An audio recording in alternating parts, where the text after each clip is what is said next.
Press conference ਕਰਨੀ ਸਾਰੇ ਮੇਰੇ ਆਏ ਹੋਏ ਭਰਾ ਪ੍ਰੈਸ ਰਿਪੋਰਟਰ ਸਾਹਿਬਾਨਾਂ ਦਾ ਪ੍ਰਿੰਟ ਮੀਡੀਆ ਇਲੈਕਟ੍ਰਿਕ ਮੀਡੀਆ ਦਾ ਮੈਂ ਬਹੁਤ ਧੰਨਵਾਦ ਕਰਦਾ ਕਿ ਜਿਹੜਾ ਤੁਸੀਂ ਸਾਡੇ ਸੱਦੇ ਤੇ ਇੱਥੇ ਆਏ ਹੋ। ਜਿੱਦਾਂ ਕਿ ਤੁਹਾਨੂੰ ਪਤਾ ਹੋਵੇਗਾ ਕਿ ਨਗਰ ਕੌਂਸਲ ਨਕੋਦਰ ਦੇ ਵਿੱਚ ਜੋ ਪਿਛਲੇ ਦਿਨੀ ਮੀਡੀਆ ਰਾਹੀਂ ਅਸੀਂ ਦੇਖਿਆ ਉਸ ਗੱਲ ਤੇ ਥੋੜਾ ਜਿਹਾ ਅਸੀਂ ਚਾਨਣਾ ਪਾਉਣ ਆਏ ਆ। ਮੇਰੀ ਵਾਈਫ ਸ਼੍ਰੀਮਤੀ ਏਕਤਾ ਜਨ ਕਾਉਂਸਲਰ ਵਾਰਡ ਨੰਬਰ 15 ਤੋਂ, ਮੇਰੇ ਵੱਡੇ ਭਾਜੀ Hemant Sharma ji counsellor ward number 4 तो। दोस्तों मैं तुहाडे नाल जिहड़ी अज गल साझी करना है, देखो जदों असीं नगर कौंसल चुन के आए सीगे असीं एक कसम खाधी सी भी भ्रष्टाचार मुक्त असीं नगर कौंसल देवांगे, लेकिन जो पिछे एपीसोड होया उसनूं देख के बड़ा मन नूं ठेस लगी है, बड़ा मन नूं धक्का लगा। ये जिहड़ी घटना वापरी आ ये 22/4/2022 ਨੂੰ ਜਿੱਦਾਂ ਕਿ TV media electric media print media ਆਇਆ ਵਾ ਇਹ 3 ਕਲਰਕ ਤੇ 2 ਇੰਸਪੈਕਟਰਾਂ ਦੀ ਕਾਰਵਾਈ ਹੋਈ ਆ। ਜਿਹੜਾ ਕਿ 2 ਇੰਸਪੈਕਟਰਾਂ ਨੂੰ ਕਾਰਨ ਬਤਾਓ ਨੋਟਿਸ ਜਾਰੀ ਕੀਤਾ ਗਿਆ ਤੇ 3 ਜਿਹੜੇ ਕਲਰਕ ਆ ਉਹ ਸਸਪੈਂਡ ਕੀਤੇ ਗਏ। ਜੋ ਨਗਰ ਕੌਂਸਲ ਪ੍ਰਧਾਨ ਜੀ ਨੇ ਉਦੋਂ ਪ੍ਰੈਸ ਕਾਨਫਰੰਸ ਦੱਸਿਆ ਸੀ ਉੱਥੇ ਸੁਣਿਆ, ਸਾਨੂੰ ਇਸ ਗੱਲ ਦੀ ਜਾਣਕਾਰੀ ਨਹੀਂ ਸੀ। ਅੱਜ ਮੈਨੂੰ ਇੱਥੇ ਤੁਹਾਨੂੰ ਸੱਦਣ ਦਾ ਕਾਰਨ ਇਹੀ ਆ ਵੀ ਦੇਖੋ ਅਸੀਂ ਇੱਕ ਚੁਣੇ ਹੋਏ ਨੁਮਾਇੰਦੇ ਆ, ਚਾਹੇ ਮੇਰੀ ਮਿਸਿਸ ਆ चाहे हेमंत शर्मा जी वार्ड नंबर 4 के काउंसलर आ। 22 तरीक के ईओ नगर कौंसल वालों 3 क्लर्क सस्पेंड किए होन ते 2 इंस्पैक्टरां नूं कारण बताओ नोटिस जारी किया गया होवे ते इस गल की चर्चा ना तो हाउस होई आ ते ना ही सानूं दस्सिया गया। बड़े भरे मन नाल सानूं कहना पै रहा बई एक चुने नुमाइंदियां नूं इस गल की जानकारी दित्ती ही नहीं गई। गौरव जी जदों प्रेस कॉन्फ्रेंस हुई अज तक नहीं हुई, सानू भी TV media print media electric media राही अखबार राही पता लगा बई एडा वड्डा जिहड़ा स्कैंडल नगर कौंसल च होया वा और इस 3 बंदे जिहड़े सस्पेंड किए गए और 2 बंदे नूं कारण बताओ नोटिस जारी किया गया। मैं विच तुसीं गल मेरी करती, मेरी गल पूरी होण दिओ। मैं जी हेमंत शर्मा जी वार्ड नंबर 4 नकोदर तो काउंसलर आ। अब पिछले 4-5 दिनों तो जो नगर कौंसल दे विच एपीसोड चल रहा तुसीं सारे भली भांति जानते हो। अज असीं तुहानूं तकलीफ इस संबंधी दित्ती आ बई ये जिहड़ा एपीसोड होया वा जिद्दां साडे नगर कौंसल दे 3 क्लर्क ते 2 इंस्पैक्टर नूं कारण बताओ नोटिस जारी किया गया ते 3 क्लर्क सस्पेंड किए गए आ। असी मीडिया राही सानू पता लगा बई ये जिहड़े क्लर्क सस्पेंड होए आ 22/4/2022 नूं कीते गए आ मानयोग ईओ नगर कौंसल नूं ते 2 इंस्पैक्टरां नूं जिहड़ा कारण बताओ नोटिस जारी कीता है। अज असी तुहानूं इस करके तकलीफ दित्ती आ बई चलो हाउस चुने होए नुमाइंदे हेमंत जी आ, मेरे मिसिज आ, होर भी साडे साथी 17 होणगे। मैं चलो उन्होंने गल तो नहीं कर सकता, मैं तो अपनी गल कर सकता। जे 22 तरीक नूं ये क्लर्क सस्पेंड किए गए मानयोग ईओ वालों ते 29 तरीक नूं प्रैस कानफ्रेंस करके इस शहर नूं एक कपड़े का उजागर किया गया कि वो 7 दिन गैप किहड़े कारणा करके पिया वो मानयोग ईओ जां मानयोग साडे नगर कौंसल दे प्रधान इस गल वाल चलना जरूर पाउण। मेरा एक मकसद आ क्योंकि असी जदों चुन के आए सी नगर कौंसल नकोदर दे विच कौंसल चुन के आई सी, साडा मेन मकसद सीगा कि शहर नूं स्वच्छ वधिया प्रशासन दीए और खास करके भ्रष्टाचार मुक्त प्रशासन दीए। दोस्तों जिहड़े तुहाडे सवाल आ चलो तुसीं अपने सवाल मैनूं कर सकदे हो। मैं अपने वाइफ के बिहाफ से या हेमंत भाई अपने बिहाफ से तुहानूं उस सवालों का जवाब भी देणगे। साडा नगर कौंसल दे विच मानयोग ईओ जी नूं ये पुरजोर तुहाडे राहीं असीं मंग करदे हां कि 7 दिन 8 दिन नगर कौंसल दे चुणे नुमाइंदियां नूं ये जानकारी क्यों नहीं दित्ती गई कि ये कपड़ा दबाउण दी कोशिश की गई। जे ये कपड़ा होया ते सब तो पहला पुलिस स्टेशन दे विच इहदी कार्रवाई वास्ते क्यों नहीं किया गया। एक बड़ा वड्डा प्रश्न चिन्ह लगदा है इस गल दे उत्ते बई ये 7 दिन जिहड़े साडे शहर नूं इस गल दा चानना नहीं पाया गया, ये क्यों नहीं पाया गया। हाउस दे विच ये गल क्यों नहीं लियाई गई। चुने नुमाइंदियां नूं ਅਸੀਂ ਆਪਣੇ ਦੋਨੀ ਗੱਲ ਕਰਦੇ ਕਿਉਂ ਨਹੀਂ ਦੱਸਿਆ ਗਿਆ। ਇੱਕ ਬੜਾ ਵੱਡਾ ਪ੍ਰਸ਼ਨ ਇਹ ਬੜਾ ਵੱਡਾ ਇੱਕ ਜਾਂਚ ਦਾ ਵਿਸ਼ੇ ਆ। ਬਾਕੀ ਜੋ ਤੁਹਾਡੇ ਸਵਾਲ 22 ਤੋਂ ਲੈ ਕੇ 29 ਤੱਕ 7 ਦਿਨ ਵਿੱਚ ਪਏ, ਪੂਰੇ 7 ਦਿਨ ਨਗਰ ਕੌਂਸਲ ਦੇ ਈਓ ਸਾਹਿਬ ਨੇ ਜਾਂ ਮਾਨਯੋਗ ਸਾਡੇ ਪ੍ਰਧਾਨ ਸਾਹਿਬ ਨੇ ਲੋਕਾਂ ਨੂੰ ਇਹ ਗੱਲ ਕਿਉਂ ਨਹੀਂ ਦੱਸੀ। ਚਲੋ ਅਸੀਂ ਚੁਣੇ ਨੁਮਾਇੰਦੇ ਸਾਨੂੰ ਤਾਂ ਗੱਲ ਨਹੀਂ ਪਤਾ ਲੱਗੀ ਵੀ ਲੋਕਾਂ ਨੂੰ ਇਹ ਗੱਲ ਕਿਉਂ ਨਹੀਂ ਦੱਸੀ। ਇਹਦਾ ਕਾਰਨ ਅਸੀਂ ਤੁਹਾਡੇ ਰਾਹੀਂ ਪੁੱਛਣਾ ਚਾਹੁੰਦੇ ਹਾਂ, ਕਿਉਂਕਿ ਸਾਨੂੰ ਅੱਜ ਤੱਕ ਨਹੀਂ ਦੱਸਿਆ ਗਿਆ ਵੀ ਹੋਇਆ ਕੀ ਨਗਰ ਕੌਂਸਲ 'ਚ। ਇਸ ਗੱਲ ਦੀ ਅਸੀਂ ਮੰਗ ਕਰਦੇ ਹਾਂ ਵੀ ਨਗਰ ਕੌਂਸਲ ਵਿੱਚ ਜੋ ਵੀ ਹੋਇਆ ਕਿ ਚੁਣੇ ਨੁਮਾਇੰਦਿਆਂ ਦਾ ਚੁਣੇ ਨੁਮਾਇੰਦਿਆਂ ਨੂੰ ਦੱਸਣਾ ਇਹਨਾਂ ਦਾ ਫਰਜ਼ ਨਹੀਂ ਸੀ, ਚਾਹੇ ਉਹ ਈਓ ਆ ਚਾਹੇ ਉਹ ਨਗਰ ਕੌਂਸਲ ਦਾ ਪ੍ਰਧਾਨ ਆ। ਇਹ ਮੰਗ ਅਸੀਂ ਤੁਹਾਡੇ ਰਾਹੀਂ ਰੱਖਣ ਲੱਗੇ ਆ, ਕਿਉਂਕਿ ਸਾਨੂੰ ਇਹੀ ਪਤਾ ਲੱਗਾ TV media, print media, electric media ਰਾਹੀਂ। गौरव जी एक ये है कि प्रेस कॉन्फ्रेंस जी है ईओ साहब ਨੂੰ ਕਰਨੀ ਚਾਹੀਦੀ ਕਿ ਪ੍ਰਧਾਨ ਜੀ ਨੂੰ ਕਰਨੀ ਚਾਹੀਦੀ ਸੀ। ਦੇਖੋ ਮੈਂ ਤਾਂ ਇਹ ਗੱਲ ਕਹੂੰਗਾ ਪ੍ਰੈਸ ਕਾਨਫਰੰਸ 29 ਨੂੰ ਹੋਈ ਹੀ ਕਿਉਂ ਆ। ਪ੍ਰੈਸ ਕਾਨਫਰੰਸ ਜੇ ਉਦੋਂ ਇਹਨਾਂ ਨੇ ਜੇ ਕੋਈ ਕਪੜਾ ਫੜਿਆ, ਜੇ ਕੋਈ ਕਿਸੇ ਨੂੰ ਪਨਿਸ਼ ਕੀਤਾ ਤੇ ਇਹਦੀ ਗੱਲ ਜਿਹੜੀ ਆ 22 ਤਰੀਕ ਨੂੰ ਕਿਉਂ ਨਹੀਂ ਕੀਤੀ ਗਈ। ਇਹ ਗੱਲ 29 ਤਰੀਕ ਨੂੰ ਕਿਉਂ ਸਾਹਮਣੇ ਆਈ। ਉਹ ਸਾਹਮਣੇ ਇਸ ਕਰਕੇ ਆਈ ਵੀ ਕਿਸੇ ਸਾਡੇ ਮੀਡੀਆ ਸਾਥੀ ਨੇ ਉਹਨੂੰ ਸੋਸ਼ਲ ਮੀਡੀਆ ਤੇ ਪਾਤਾ, ਗੱਲ ਨੂੰ ਬਿੱਲੀ ਥੱਲੇ ਤੋਂ ਬਾਹਰ ਆ ਗਈ। ਇਹ ਤਾਂ ਹੀ ਲੋਕਾਂ ਮੋਹ ਲੈਂਦੀ ਗਈ। ਜੇ ਬਿੱਲੀ ਥੱਲੇ ਤੋਂ ਬਾਹਰ ਨਾ ਆਉਂਦੀ ਸ਼ਾਇਦ ਸਾਨੂੰ ਵੀ ਪਤਾ ਨਹੀਂ ਲੱਗਦਾ, ਸ਼ਾਇਦ ਤੁਹਾਨੂੰ ਵੀ ਪਤਾ ਨਹੀਂ ਲੱਗਦਾ। ਕੀ ਹੁਣ ਇਹ ਮਾਮਲਾ ਹਾਊਸ 'ਚ ਆ ਗਿਆ ਹੈ ਜੀ? ਹਲੇ ਤੱਕ ਬਿਲਕੁਲ ਨਹੀਂ ਆਇਆ ਜੀ, ਨਾ ਸਾਨੂੰ ਪ੍ਰਧਾਨ ਨੇ ਨਾ ਸਾਨੂੰ ਈਓ ਨੇ ਹਲੇ ਤੱਕ ਇਸ ਗੱਲ ਦੀ ਜਾਣਕਾਰੀ ਨਹੀਂ ਦਿੱਤੀ। ਕੋਈ ਜਾਂਚ ਕਮੇਟੀ ਬਣੀ ਹੈ ਜੀ? ਸਾਨੂੰ ਇਸ ਗੱਲ ਦੀ ਬਿਲਕੁਲ ਜਾਣਕਾਰੀ ਨਹੀਂ ਹੈਗੀ ਜੀ। ਪਰ ਸ਼ਾਇਦ ਤੁਹਾਡੇ ਨੋਟਿਸ ਹੋਵੇ ਵੀ ਇੱਕ 3,82,000 ਰੁਪਇਆ ਕਲਰਕਾਂ ਨੂੰ ਜਮ੍ਹਾਂ ਕਰਾਇਆ ਗਿਆ, ਉਹ ਕਿੱਦਾਂ ਹੋ ਗਿਆ ਜੀ? ਦੇਖੋ ਇਹ ਬੜੀ ਵੱਡੀ ਮੈਂ ਪ੍ਰਸ਼ਨ ਲਾ ਰਿਹਾ, ਬੜਾ ਵੱਡਾ ਹੀ ਦਾਲ ਚ ਕਾਲਾ। ਇਹ ਵੀ ਅਸੀਂ ਤੁਹਾਡੇ ਇਲੈਕਟ੍ਰਿਕ ਮੀਡੀਆ ਜਦੋਂ ਖਬਰ ਚੱਲੀ ਆ, ਕਿਸੇ ਸਾਡੇ ਸਾਥੀ ਪੱਤਰਕਾਰ ਨੇ ਪ੍ਰਧਾਨ ਤੋਂ ਸਵਾਲ ਕੀਤਾ ਕਿ ਕਿਸੇ ਸਸਪੈਕਟ ਨੇ ਪੈਸੇ ਜਮ੍ਹਾਂ ਕਰਾਏ ਆ। ਮੈਨੂੰ ਇਹ ਗੱਲ ਦੱਸੋ, ਜਿਹੜਾ ਬੰਦਾ ਸਸਪੈਂਡ ਆ ਵਿਦਆਊਟ ਇਨਕੁਆਇਰੀ ਉਹ ਪੈਸੇ ਕਿੱਦਾਂ ਜਮ੍ਹਾਂ ਕਰਾ ਸਕਦਾ? ਇਹ ਬੜਾ ਵੱਡਾ ਸਵਾਲੇ ਨਿਸ਼ਾਨ ਆ। ਦਾਲ ਨਹੀਂ, ਪੂਰੀ ਦਾਲ ਹੀ ਕਾਲੀ ਆ। ਇਹ ਬੜਾ ਵੱਡਾ ਸਵਾਲ ਤੁਸੀਂ ਪੁੱਛਿਆ ਮੇਰੇ ਪੱਤਰਕਾਰ ਸਾਥੀ ਨੇ। ਜਿਹੜਾ ਬੰਦਾ ਸਸਪੈਂਡ ਆ ਉਹ ਪੈਸੇ ਕਿੱਦਾਂ ਜਮ੍ਹਾਂ ਕਰਾ ਸਕਦਾ ਔਰ ਕਿਹਦੀ ਦੇਖ ਰੇਖ ਚੋਂ ਪੈਸੇ ਜਮ੍ਹਾਂ ਹੋਏ ਆ? G9 ਜਿਹੜੀ ਸਾਈਨ ਕਰਦੀ ਹੁੰਦੀ ਆ ਉਹ ਕਿਹਨੇ ਕੀਤੀ ਆ? ਬਿਨਾਂ ਜਾਂਚ ਤੋਂ ਪੈਸੇ ਕਿੱਦਾਂ ਜਮ੍ਹਾਂ ਹੋ ਗਏ? ਇੱਕ ਗੌਰਵ ਜੀ ਜਿਹੜੀ ਸੋਸ਼ਲ ਮੀਡੀਆ ਤੇ ਇੱਕ ਆਵਾਜ਼ ਉੱਠੀ ਸੀਗੀ ਕਿ ਜਿਹੜੀਆਂ ਆਈਡੀਆਂ ਹੈਗੀਆਂ ਉਹ ਵੀ ਡੁਪਲੀਕੇਟ ਬਣਾਈਆਂ ਗਈਆਂ, ਜਿਹੜੇ ਕਲਰਕ ਹੈਗੇ ਉਹਨਾਂ ਨੂੰ ਕੰਪਿਊਟਰ ਤੱਕ ਨਹੀਂ ਚਲਾਣੇ ਆਉਂਦੇ ਹੈਗੇ। ਇਹ ਕਿੰਨਾ ਕੁ ਸੱਚ ਹੈਗਾ ਵਾ? ਇਹ ਜਾਂਚ ਦਾ ਵਿਸ਼ਾ ਹੈ ਜੀ। ਮੈਨੂੰ ਇਹ ਤੁਹਾਨੂੰ ਇਹ ਗੱਲ ਨੂੰ ਅੱਗੇ ਹੋਰ ਵਧਾਣਾ। ਜਿਹੜੇ ਕਲਰਕ 22 ਤਰੀਕ ਨੂੰ ਸਸਪੈਂਡ ਹੋ ਗਏ, ਮੇਰੀ ਜਾਣਕਾਰੀ ਮੁਤਾਬਕ ਉਹਨਾਂ ਦੀ ਆਈਡੀਆਂ 28 ਤੱਕ ਵੀ ਚੱਲਦੀਆਂ ਰਹੀਆਂ। ਜਿਹੜੇ ਕਲਰਕ ਸਸਪੈਂਡ ਹੋਏ ਸੀ ਉਹਨਾਂ ਦੀ ਆਈਡੀ ਦੇ ਫੇਰ ਦੁਬਾਰਾ ਪੈਸੇ ਕਿੱਦਾਂ ਜਮ੍ਹਾਂ ਹੋ ਸਕਦੇ ਆ? ਜਿਹੜੇ ਬੰਦੇ ਸਸਪੈਂਡ ਹੋ ਗਏ, ਈਓ ਨੂੰ ਇਸ ਗੱਲ ਦੀ ਜਾਂਚ ਕਰਾਉਣੀ ਪਊਗੀ। ਈਓ ਦੀ ਸਹਿਮਤੀ ਤੋਂ ਬਿਨਾਂ ਜਾਂਚ ਤੋਂ ਬਾਹਰ ਹੋਣੀ ਚਾਹੀਦੀ ਆ। ਕੀ ਪਤਾ ਹੈ ਹੋਰ ਲੱਖਾਂ ਰੁਪਏ ਬੰਦੇ ਹੋਣ। ਹਾਊਸ ਕਿਉਂ ਨਹੀਂ ਗੱਲ ਆਉਂਦੀ ਗੀ? ਇਹ ਰਸੀਦਾਂ ਕਿੱਦਾਂ ਕੈਨਸਲ ਹੋ ਸਕਦੀਆਂ ਜੀ? ਮੈਂ ਤਾਂ ਤੁਹਾਨੂੰ ਕਹਿਣ ਡਿਆ ਬੜਾ ਵੱਡਾ ਜਾਂਚ ਦਾ ਵਿਸ਼ਾ ਹੈ। ਜੇ ਰਸੀਦ ਕੈਨਸਲ ਹੋਈ ਵੀ ਆ, ਜੇ ਕਿਸੇ ਕਲਰਕ ਨੇ ਰਸੀਦ ਕੈਨਸਲ ਕੀਤੀ ਆ, ਪਹਿਲਾਂ ਤਾਂ ਇਹ ਜਾਂਚ ਕੀਤੀ ਜਾਵੇ ਵੀ ਕਲਰਕਾਂ ਨੂੰ ਕੰਪਿਊਟਰ ਵੀ ਚਲਾਉਣਾ ਹੁੰਦਾ। ਜੇਕਰ ਇਹ ਕਲਰਕਾਂ ਨੂੰ ਕੰਪਿਊਟਰ ਔਰ ਸਿੱਧਾ ਕਰਦਾ ਕੌਣ ਸੀ? ਇੱਕ ਮੈਂ ਤੁਹਾਨੂੰ ਉਦਾਹਰਨ ਦਿੰਦਾ। ਸਾਡੇ ਹੁਣ ਐਮਐਲਏ ਇਲੈਕਸ਼ਨ ਸੀਗੇ ਪਿੱਛੇ, ਸਾਡੇ ਜਿਹੜੇ ਸਿੱਧਾ ਕਰਦੇ ਕਈ ਕਲਰਕ ਐਸਡੀਐਮ ਆਫਿਸ ਡਿਊਟੀ ਤੇ ਕਰ ਰਹੇ ਸੀਗੇ, ਕਈ ਏਡੀਸੀ ਆਫਿਸ ਡਿਊਟੀ ਕਰ ਰਹੇ ਸੀਗੇ। ਜਿਹੜੇ ਬੰਦੇ 3-3 ਮਹੀਨੇ 4-4 ਮਹੀਨੇ ਨਗਰ ਕੌਂਸਲ ਤੋਂ ਡਿਊਟੀਆਂ ਕਿਤੇ ਹੋਰ ਕਰ ਰਹੇ ਸੀਗੇ, ਉਹਨਾਂ ਦੇ ਸਿੱਧਾ ਨਗਰ ਕੌਂਸਲ ਕਿੱਦਾਂ ਕੱਢੀਆਂ ਗਈਆਂ? ਇਹ ਜਾਂਚ ਦਾ ਵਿਸ਼ਾ ਨਹੀਂ?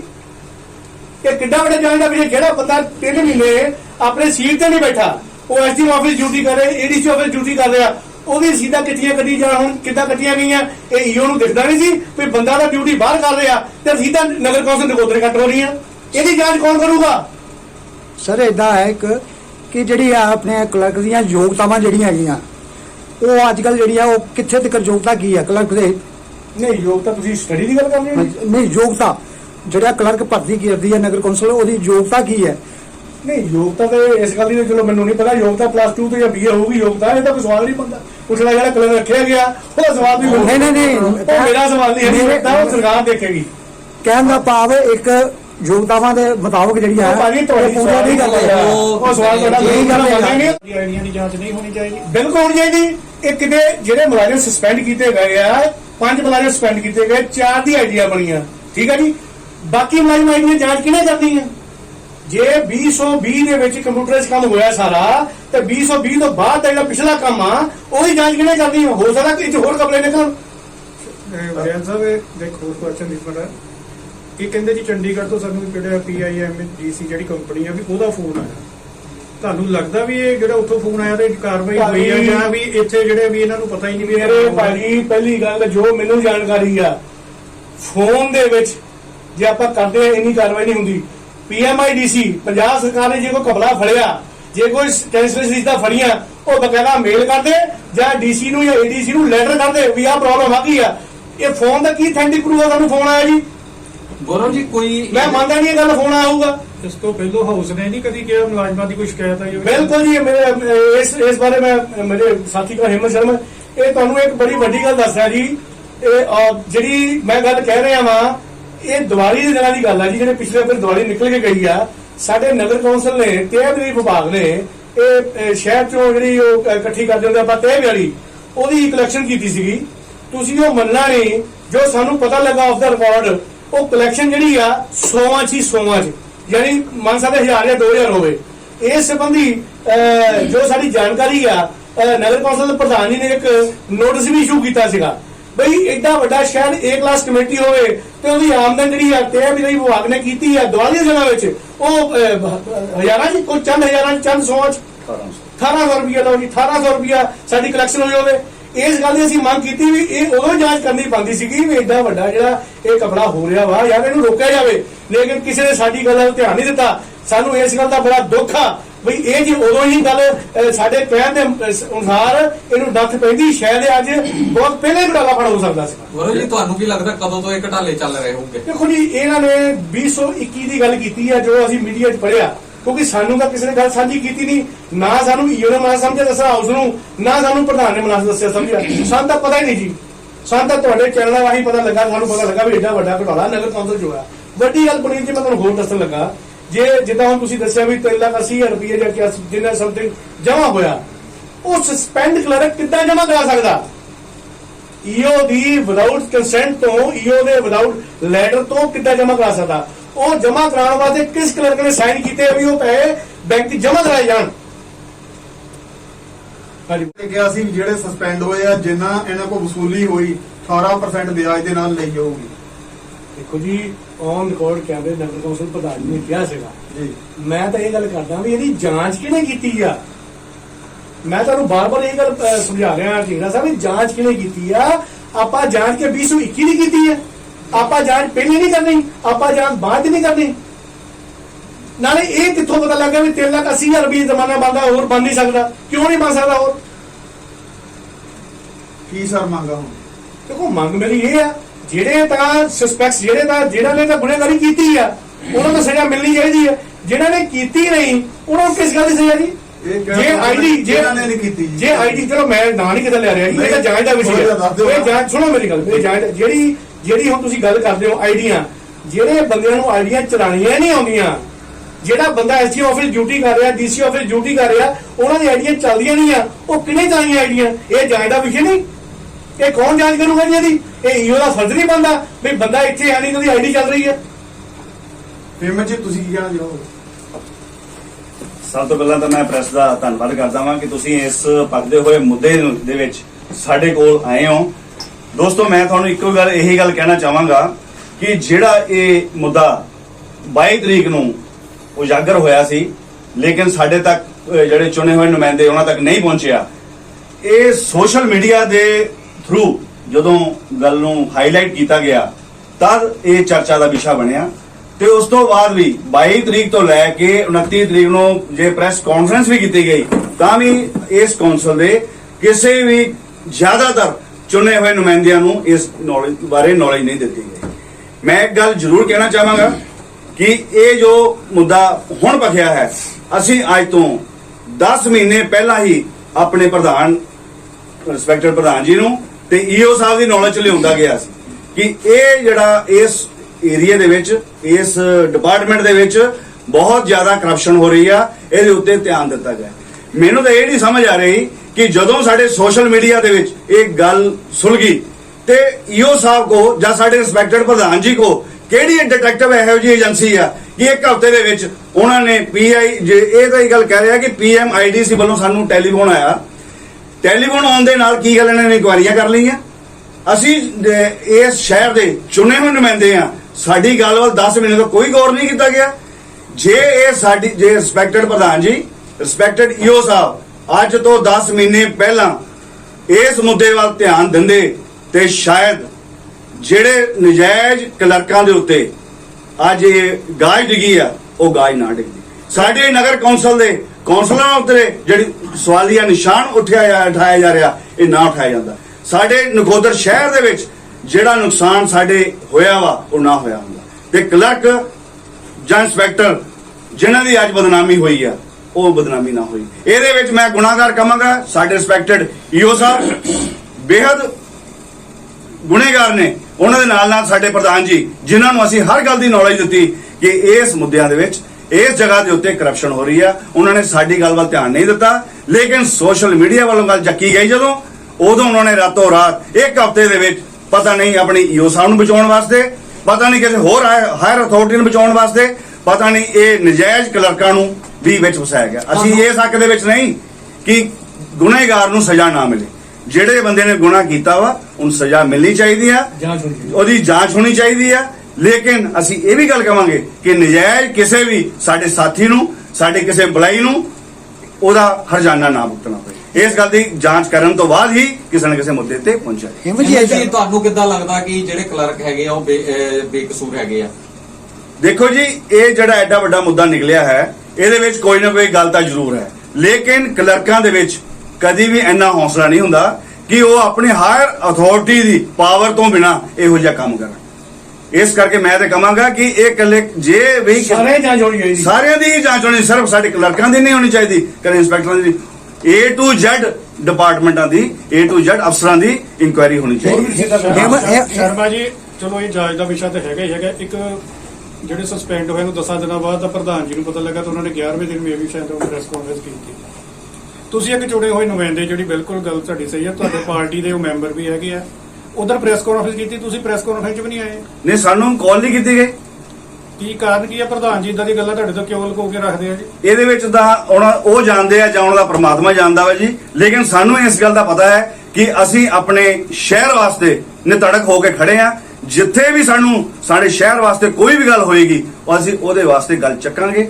ਕਿਸੇ ਵਾਸਤੇ ਨਜਾਇਜ਼ਬੰਦੀ ਹੋਏਗੀ ਉਹ ਗੱਲ ਕਰਾਂਗੇ, ਚਾਹੇ ਉਹ ਸਾਡੇ ਪ੍ਰਧਾਨ ਜੀ ਗਲਤ ਗੱਲ ਕਰਨਗੇ, ਈਓ ਸਾਹਿਬ ਗਲਤ ਗੱਲ ਕਰਨਗੇ, ਅਸੀਂ ਉਹਨਾਂ ਵਾਸਤੇ ਵੀ ਉਹਨਾਂ ਦੇ ਵਿਰੁੱਧ ਖੜੇ ਹੋਵਾਂਗੇ ਜੇ ਗਲਤ ਗੱਲ ਕਰਨਗੇ। ਜੀ ਤੁਹਾਨੂੰ ਲੱਗਦਾ ਨਹੀਂ ਜਿਸ ਟਾਈਮ ਪ੍ਰੈਸ ਦੇ ਲੈਟਰ ਦਿੱਤੀ ਸੀ 10 ਮਹੀਨੇ ਪਹਿਲਾਂ ਇੱਕ ਲੈਟਰ ਦਿੱਤੀ ਸੀ ਕਿ ਉਹ ਚ ਲੈਟਰ ਨਹੀਂ ਦਿੱਤੀ ਜਾਂ ਕੋਈ ਸ਼ਿਕਾਇਤ ਦਾ ਚੋਰੀ ਲਿਆਂਦਾ ਸੀ, ਉਹਦੇ ਸੰਬੰਧੀ ਉੱਤੇ ਕੁਝ ਕਾਰਵਾਈ ਹੋਈ ਕਿ ਨਹੀਂ? ਉਹਦੇ ਉੱਤੇ ਕੋਈ ਕਾਰਵਾਈ ਨਹੀਂ ਕੀਤੀ ਗਈ। ਅਸੀਂ ਟਾਈਮ ਟੂ ਟਾਈਮ 10 ਮਹੀਨੇ ਤੋਂ ਲਗਾਤਾਰ ਕਹਿੰਦੇ ਆ ਰਹੇ ਹਾਂ, ਇੱਕ ਵਾਰੀ ਨਹੀਂ ਗਈ, 10 ਵਾਰੀ ਗੱਲ ਕਹੀ ਗਈ ਉਹ ਪ੍ਰਧਾਨ ਜੀ ਨੂੰ ਤੇ ਆਪਣੇ ਹਾਇਰ ਅਥਾਰਟੀ ਨੂੰ। ਹਿੰਮਤ ਜੀ ਇੱਕ ਹੋਰ ਸੀ ਕਿ ਕੁਝ ਮੁੱਦੇ ਸਾਡੇ ਸਮਾਜ ਸੇਵਕ ਗੌਰਵ ਜੈਨ ਜੀ ਨੇ ਉਠਾਏ ਸੀ। ਕੀ ਹੋ ਸਕਦਾ ਉਹਨਾਂ ਮੁੱਦੇ ਜਿਹੜੇ ਇਹਨਾਂ ਨੇ ਉਠਾਏ ਆ ਉਹਨਾਂ ਨੂੰ ਛੁਪਾਉਣ ਦੀ ਖਾਤਰ ਇਹ ਗੱਲ ਮੈਂ ਕਹਿੰਦਾ ਕਿ ਸਾਡੀ ਪ੍ਰੈਸ ਕਾਨਫਰੰਸ ਦਾ ਮੁੱਦਾ ਨਹੀਂ ਹੈ। ਤੁਸੀਂ ਸਾਡਾ ਧਿਆਨ ਦੂਜੇ ਪਾਸੇ ਡਿਵਰਟ ਨਾ ਕਰੋ। ਜਿਹੜੀ ਗੱਲ ਨੂੰ ਅਸੀਂ ਪ੍ਰੈਸ ਕਾਨਫਰੰਸ ਕਰ ਰਹੇ ਆ ਉਹਦੀ ਗੱਲ ਦਾ ਸਾਨੂੰ ਜਵਾਬ ਨਹੀਂ ਦਿਓ। ਆਪਾਂ ਜਿਹੜੀ ਗੱਲ ਕਰਦੇ ਉਹ ਕਰ ਲਈਏ, ਉਹ ਕਰੀਏ, ਉਸ ਗੱਲ ਨੂੰ ਨਾ ਤੁਸੀਂ ਐਮਨ ਜੀ ਤੁਹਾਨੂੰ ਲੱਗਦਾ ਕੋਈ ਅਫਸਰਸ਼ਾਹੀ ਚੱਲ ਰਹੀ ਹੈ ਨਗਰ ਕੌਂਸਲ 'ਚ? ਬਿਲਕੁਲ ਅਫਸਰਸ਼ਾਹੀ ਚੱਲ ਰਹੀ ਹੈ ਜੀ। ਇਹ ਤਾਂ ਅਸੀਂ ਪਹਿਲੇ ਦਿਨ ਤੋਂ ਹੀ ਕਹਿੰਦੇ ਆ ਰਹੇ ਹਾਂ ਕਿ ਇਹਦੇ ਵਿੱਚ ਸਾਡੀ ਅਫਸਰਸ਼ਾਹੀ ਸਾਡੇ ਉੱਤੇ ਹੈਵੀ ਹੋ ਰਹੀ ਆ। ਕਿਸੇ ਕੌਂਸਲਰ ਨੂੰ ਕੌਂਸਲਰ ਨਹੀਂ ਸਮਝ ਰਿਹਾ। ਲੇਕਿਨ ਮੈਂ ਅੱਗੇ ਵੀ ਗੱਲ ਕਹੀ ਸੀ, ਹੁਣ ਮੈਂ ਇੱਕ ਵਾਰੀ ਫੇਰ ਉਹ ਗੱਲ ਕਹਿਣਾ ਵਾਂ ਕਿ ਜੇ ਈਓ ਸਾਹਿਬ ਦੇ ਦਿਮਾਗ ਦੇ ਵਿੱਚ ਇਹ ਹੈ ਕਿ 17 ਕੌਂਸਲਰ ਏਦਾਂ ਹੀ ਬੇਵਕੂਫ ਬਣ ਕੇ ਆਉਣਗੇ ਤੇ ਇਹ ਬੇਵਕੂਫ ਬਣ ਕੇ ਚੱਲ ਜਾਣਗੇ, ਪਲਾਸਟਿਕ ਦੀ ਸਟੈਂਪਾਂ, ਤੇ ਇਹ ਕੌਂਸਲਰ ਜਿਹੜੇ ਹੁਣ ਇਸ ਵਾਰੀ ਬਣ ਕੇ ਆਏ ਆ, ਇਹ ਪਲਾਸਟਿਕ ਦੀਆਂ ਸਟੈਂਪਾਂ ਨਹੀਂ, ਇਹ ਦੇਸ਼ ਆਪਣੇ ਸ਼ਹਿਰ ਵਾਸਤੇ ਹਰ ਗਲਤ ਗੱਲ ਵਾਸਤੇ, ਚਾਹੇ ਕੌਂਸਲ ਦੇ ਵਿੱਚ ਕੋਈ ਵੀ ਅਫਸਰ ਹੋਵੇ ਉਹਦੇ ਬਰਖਲਾਫ ਖੜੇ ਹੋਣਗੇ ਜਿਹੜੀ ਗਲਤ ਗੱਲ ਹੋਏਗੀ। ਹਿੰਮਤ ਜੀ ਤੁਹਾਨੂੰ ਨਹੀਂ ਲੱਗਦਾ ਜਦੋਂ ਪ੍ਰੈਸ ਕਾਨਫਰੰਸ ਕੀਤੀ ਗਈ ਹੈ ਕਿ ਸਾਰੇ ਕੌਂਸਲਰ ਹੋਣੇ ਚਾਹੀਦੇ ਸੀ ਉੱਥੇ ਮੌਕੇ ਤੇ? ਇਹ ਤਾਂ ਉਹਨਾਂ ਦੀ ਮਰਜ਼ੀ ਹੈ ਜੀ। ਦੇਖੋ ਜੀ, ਬਿਲਕੁਲ ਹੋਣੀ ਚਾਹੀਦੀ ਹੈ। ਇਹ ਸਾਡੇ ਰਿਸਪੈਕਟਡ ਈਓ ਸਾਹਿਬ ਪ੍ਰਧਾਨ ਜੀ ਸਾਡੇ ਨੂੰ ਇਹਨਾਂ ਨੂੰ ਚਾਹੀਦਾ ਵਾ ਕਿ ਸਾਡੇ ਕੌਂਸਲ ਦੇ ਟੋਟਲ ਜਿਹੜੇ ਕੌਂਸਲਰ ਆ, ਨੁਮਾਇੰਦੇ ਆ, ਉਹਨਾਂ ਨੂੰ ਉਸ ਵਿੱਚ ਬੁਲਾ ਕੇ ਉਹਨਾਂ ਨੂੰ ਮੁੱਦਾ ਦੱਸਿਆ ਜਾਏ ਵੀ ਅਸੀਂ ਕੀ ਕਰਨਾ ਚਾਹੁੰਦੇ ਆ, ਸਲਾਹ ਲਿੱਤੀ ਜਾਏ। ਜੈਨ ਸਾਹਿਬ ਇੱਕ ਸਵਾਲ ਹੋ ਰਿਹਾ ਵੀ ਇਹਨਾਂ ਨੇ ਦੱਸਿਆ ਵੀ ਕਿੰਨੀ ਰਕਮ ਦਾ ਘਪਲਾ ਹੋਇਆ। ਭਾਜੀ ਮੈਂ ਤੁਹਾਨੂੰ ਪਹਿਲਾਂ ਹੀ ਬੇਨਤੀ ਕੀਤੀ ਆ, ਜਿਹੜੀ ਰਕਮ ਇਹਨਾਂ ਨੇ ਜਮ੍ਹਾਂ ਵੀ ਕਰਾਈ ਆ, ABC ਦੀ ਜਿੰਨੀ ਵੀ ਜਮ੍ਹਾਂ ਕਰਾਈ ਆ, ਉਹ ਕਿਹਨੇ ਜਾਂਚ ਕੀਤੀ ਆ, ਕਿਹੜੇ ਅਥਾਰਟੀ ਨੇ ਜਾਂਚ ਕੀਤੀ, ਉਹ ਮੋਰੇ ਲਈ ਨਹੀਂ ਗਈ। ਮੇਰੇ ਕਹਿਣ ਨਾਲ ਜੇ 3 ਲੱਖ ਨੇ ਅਰਸੀ ਜਮ੍ਹਾਂ ਉਹ ਤਾਂ ਨਹੀਂ ਹੋਇਆ। ਆਖਰ ਕਿਸੇ ਨੇ ਜਾਂਚ ਕੀਤੀ ਤਾਂ ਪਤਾ ਲੱਗਾ ਨਾ, ਕੀ ਪਤਾ ਕਿੰਨੇ ਪੈਸੇ ਹੋਰ ਨਿਕਲਣ। ਇਹ ਕੌਣ ਜਾਂਚ ਕਰੂਗਾ? ਜਾਂਚ ਦਾ ਵਿਸ਼ੇ ਨਹੀਂ। ਅਸੀਂ ਇਸੇ ਕਰਕੇ ਅਸੀਂ ਮਾਨਯੋਗ ਈਓ ਦੇ ਖਿਲਾਫ ਵਿਜੀਲੈਂਸ ਜਾਂਚ ਦੀ ਮੰਗ ਕਰ ਰਹੇ ਹਾਂ ਵੀ ਜਿਹੜੀ ਆਈਡੀਆਂ ਬੰਦ ਹੋਈਆਂ ਉਹ ਆਈਡੀਆਂ ਕਿੱਦਾਂ ਚੱਲਦੀਆਂ ਨੇ ਅਜੇ ਤੱਕ। ਜਦ ਕਿ ਇੱਕ ਇਹ ਵੀ ਗੱਲ ਆ ਕਿ ਜਿਸ ਦਿਨ ਬੰਦਾ ਸਸਪੈਂਡ ਹੋ ਜਾਵੇ ਉਹਦੇ ਅਗੇਂਸਟ ਕੋਈ ਐਕਸ਼ਨ ਲਿੱਤਾ ਜਾਵੇ, ਉਹਦੀ ਆਈਡੀ ਉਸੇ ਦਿਨ ਹੀ ਬੰਦ ਹੋਣੀ ਚਾਹੀਦੀ ਆ। ਲੇਕਿਨ ਮੈਨੂੰ ਬੜੇ ਅਫਸੋਸ ਨਾਲ ਕਹਿਣਾ ਪੈ ਰਿਹਾ ਕਿ ਸਾਡੇ ਈਓ ਸਾਹਿਬ ਦਾ ਇਸ ਗੱਲ ਵੱਲ ਧਿਆਨ ਹੀ ਨਹੀਂ। ਉਹਨੂੰ ਸਿਰਫ ਇੱਕੋ ਹੀ ਗੱਲ ਆ ਕਿ ਮੈਂ ਆਪਣੇ ਜਿਹੜਾ ਉਹ ਗੱਲ ਹੈਗੀ ਆ ਆਪਣੇ ਕਲਰਕਾਂ ਤੇ ਸਿੱਟ ਕੇ ਕੋਈ ਨਾ ਕੋਈ ਐਕਸ਼ਨ ਲਿੱਤਾ ਜਾਵੇ। ਮੈਨੂੰ ਇੱਕ ਗੱਲ ਦਾ ਜਿਹੜਾ ਤੁਹਾਨੂੰ ਜਾਣਕਾਰੀ ਦੇਣਾ ਚਾਹੁੰਦਾ ਬਈ ਜਿਹੜਾ ਕਲਰਕ ਸਸਪੈਂਡ ਆ ਉਹਦੀ ਆਈਡੀ ਤੋਂ ਮੈਨੂੰ ਜਾਣਕਾਰੀ ਪ੍ਰਾਪਤ, ਉਹਦੀ ਆਈਡੀ ਨਹੀਂ ਪੈਸੇ ਜਮਾ ਹੋ ਗਏ। ਜਿਹੜਾ ਕਲਰਕ ਸਸਪੈਂਡ ਆ ਉਹਦੀ ਆਈਡੀ ਤੋਂ ਪੈਸੇ ਜਮਾ ਹੋ ਸਕਦੇ ਆ? ਇਹ ਕਿੱਡਾ ਵੱਡਾ ਸਵਾਲੀ ਨਿਸ਼ਾਨ ਆ। ਮੈਂ ਜੇ ਸਸਪੈਂਡ ਹੋ ਗਿਆ ਕਿਸੇ ਜਗ੍ਹਾ ਤੋਂ, ਮੈਂ ਤਾਂ ਉੱਥੋਂ ਬਾਹਰ ਹੋ ਗਿਆ ਤੇ ਮੇਰੀ ਆਈਡੀ ਤਾਂ ਵੀ ਵਰਤੀ ਜਾ ਰਹੀ ਹੈ। ਇਹ ਕਿੱਦਾਂ ਵਰਤੀ ਗਈ? ਇਹ ਜਾਂਚ ਦਾ ਵਿਸ਼ਾ ਨਹੀਂ। ਤੁਹਾਨੂੰ ਕੀ ਲੱਗਦਾ ਕੌਣ ਵਰਤ ਰਿਹਾ ਇਹ ਆਈਡੀਆਂ? ਨਹੀਂ, ਕਿਸ ਨੇ ਵਰਤੀ ਜੀ? ਇਹ ਤਾਂ ਜਾਂਚ ਦਾ ਵਿਸ਼ਾ, ਮੈਂ ਤਾਂ ਕਹਿ ਰਿਹਾ ਜਾਂਚ ਦਾ ਵਿਸ਼ਾ। ਇਸ ਗੱਲ ਦੀ ਜਾਂਚ ਮੈਂ ਵਿਜੀਲੈਂਸ ਪੰਜਾਬ ਤੋਂ ਮਾਨਯੋਗ ਮੁੱਖ ਮੰਤਰੀ ਪੰਜਾਬ ਨੂੰ ਅਸੀਂ ਦੋਨੇ ਸਾਥੀ, ਮੈਂ ਮੇਰੀ ਮਸੀਹ ਸ਼੍ਰੀਮਤੀ ਏਕਤਾ ਜੈਨ, ਮੈਂ ਖੁਦ ਆਪ ਇਹਦੀ ਵਿਜੀਲੈਂਸ ਦੀ ਜਾਂਚ ਦੀ ਮੰਗ ਕਰ ਰਿਹਾ ਵੀ ਕਿੰਨੀ ਦੇਰ ਤੋਂ ਘੁਟਾਲਾ ਚੱਲ ਰਿਹਾ। ਜਿਹੜਾ ਦੋਸ਼ੀ ਸਹੀ ਆ ਉਹ ਤਾਂ ਦੋਸ਼ੀ ਹੋਵੇ ਵੀ, ਜਿਹੜਾ ਦੋਸ਼ੀ ਨਹੀਂ ਹੈਗਾ ਉਹਦੀ ਰੋਟੀ ਰੋਟੀ ਛਿੰਦੇ ਦੇ ਅਧਿਕਾਰ 'ਚ ਨਹੀਂ ਹੈਗੇ। ਜਿਹੜਾ ਦੋਸ਼ੀ ਆ ਉਹਦੇ ਖਿਲਾਫ ਬਣਦੀ ਕਾਰਵਾਈ ਸਖਤ ਤੋਂ ਸਖਤ ਕੀਤੀ ਜਾਵੇ ਔਰ ਉਹਨੂੰ ਹਾਊਸ 'ਚ ਲਿਆਂਦਾ ਜਾਵੇ। ਹਾਊਸ ਤੋਂ ਲਿਆਂਦੇ ਬਿਨਾਂ ਇਹ ਜਿਹੜਾ ਫੈਸਲੇ ਆ ਗਲਤ ਹੋ ਰਹੇ ਆ।